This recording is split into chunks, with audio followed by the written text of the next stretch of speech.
because we have a little bit more pigmentation in our skin does not make us super people.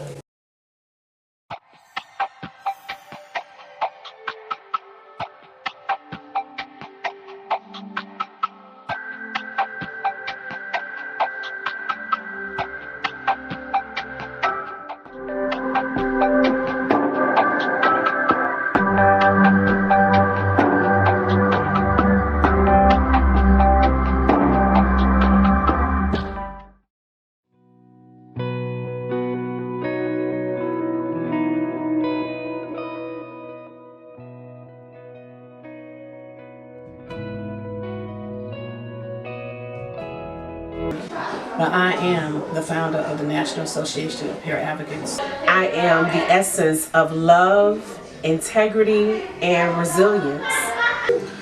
Living with HIV is just part of me. It's not even a big deal for me because I run this thing.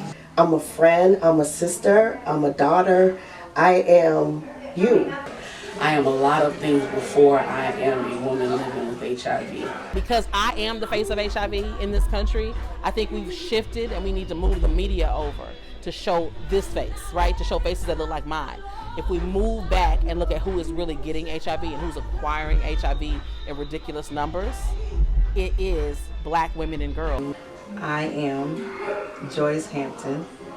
I have a wonderful life.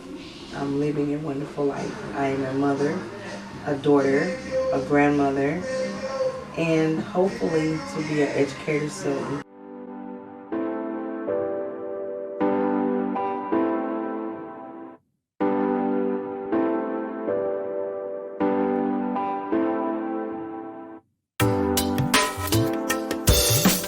When I hear the word stigma in healthcare or statement stigma in healthcare, I think about the attitude providers have towards the person that is in front of them needing care, which that attitude is driven by their perception about that individual and not necessarily according those individuals the treatment they deserve, just like they would have accord somebody who is seeking treatment that does not have the condition that is being stigmatized.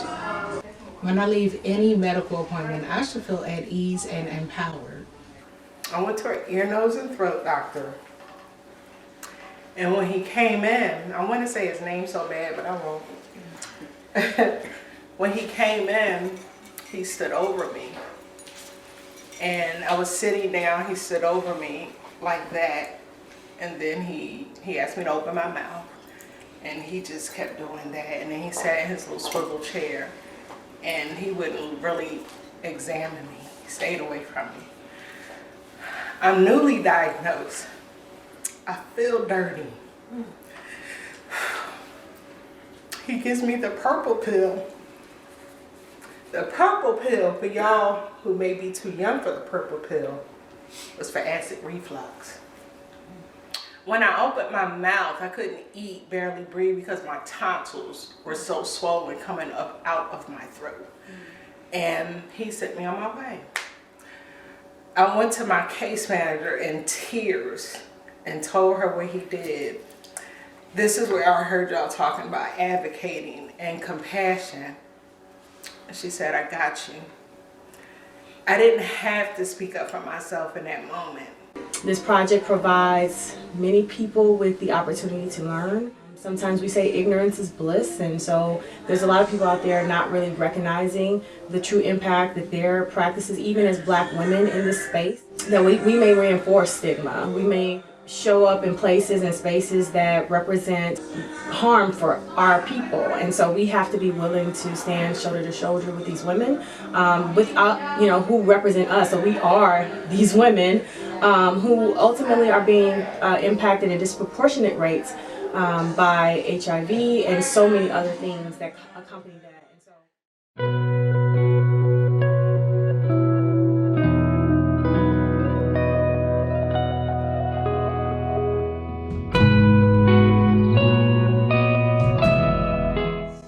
Stigma in healthcare is a disservice to any patient, any client, anyone that comes into the healthcare setting. It definitely creates a reason for folks not to come back to see a healthcare professional because of the stigma. Healthcare facilities is the one place that you should always come to and feel safe, feel happy, and feel secure.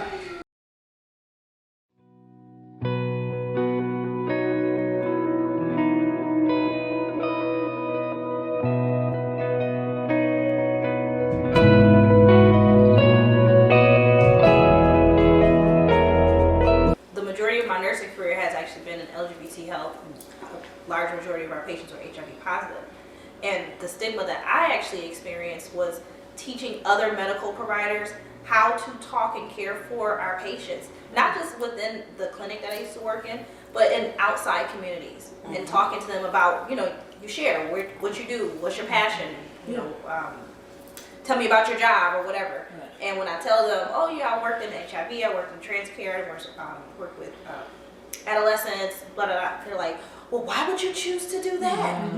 Like, well, why not? Like, this is a wonderful space to not just help people, but also to learn how to be a more empathetic, a more progressive nurse. And like, it just changed so much of the perspective of how I took care of patients in all of these other areas of healthcare.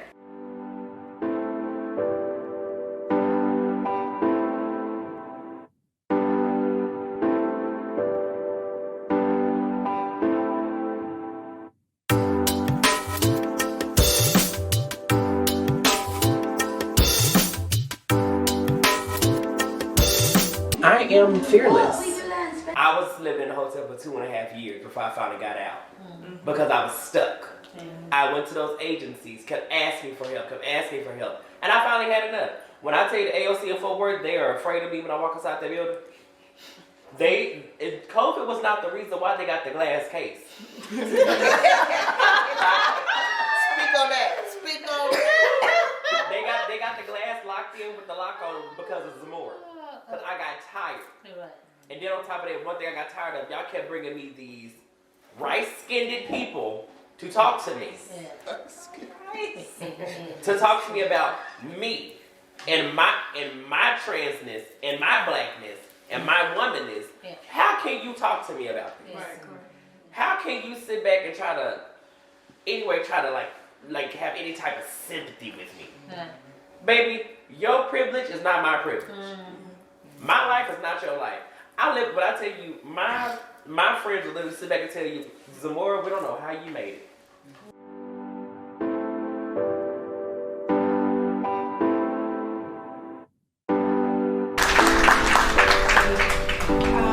My name is Daria, and one of the ways that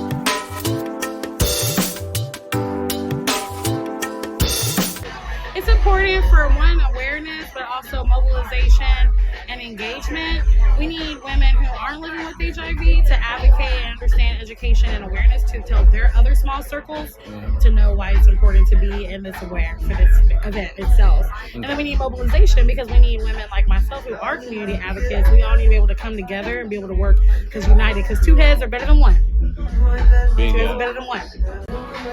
Events like this are important because it brings awareness to HIV and to stigma. It also normalizes the conversation, which is much needed and is had in different communities that are impacted in a non-LGBTQ setting, so that it decreases the stigma of LGBTQ or gay and bi people being impacted by HIV, so that we really understand that this is something that impacts all people, especially women and women of color and Black women more specifically. So it's definitely needed to bring awareness, have some fun around it, normalize the conversation, and really to educate people. Hey, thank you.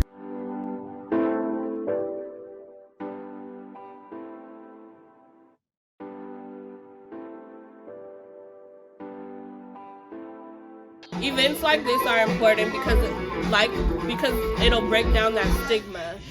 It'll make more people aware. It'll open up people's minds to thinking about HIV prevention differently. They'll understand that it doesn't just affect the LGBT community. It affects Black women like me. Black women the positivity rate is on a rise. It's actually higher than anybody in the LGBT community. Black heterosexual women are getting HIV at a higher rate, and so we need to be aware of that. We need to start protecting ourselves. We need to start breaking down those walls, start breaking down those stigma, and start reaching the community and getting more people in to get tested and to get more get on PrEP and open their eyes to just the prevention and the testing aspect of it. And what are your thoughts about the project? Me personally, I'm really excited about it. It's something that's needed, especially with young adults in their 20s, because people don't talk about sexual health or community health as much as they should. It should be a common conversation, and people shouldn't feel scared to talk about it. It should be normal, just like we talk about anything else. And so I think this project is going to definitely change that. It's going to rock everyone's world, so I'm really excited.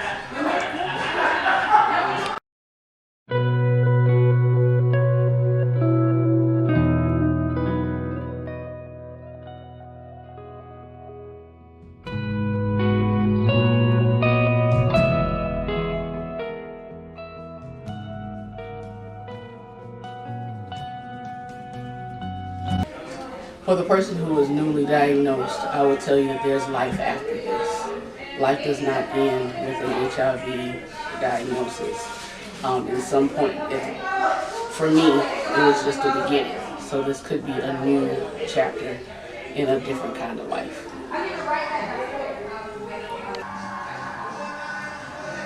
What I would tell someone who's newly diagnosed is you can still live a full life. Stay positive and believe in yourself and good things. Surround yourself with good people and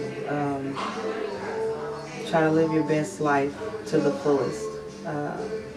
There's so much happening in the world, and depression and stigma can lead to that. And always talk to people. If there's just one person, whether it's professional or whether it's a friend or family member, talk to someone when you're not feeling good. Or if you can be a beacon to help someone else, help someone else. Newly diagnosis, you got this. You got this because it's up to you to take care of yourself, and this is manageable.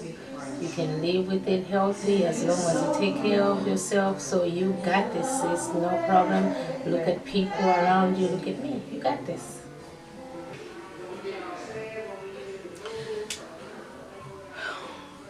Women living with HIV that are new to, with a new diagnosis, or that are struggling with their diagnosis, I would love for them to know, like, sis, you will be okay. You will and can be. You can be loved. You can live out your dreams. You can do whatever it is you want to do. HIV is just one small part of you. That was good.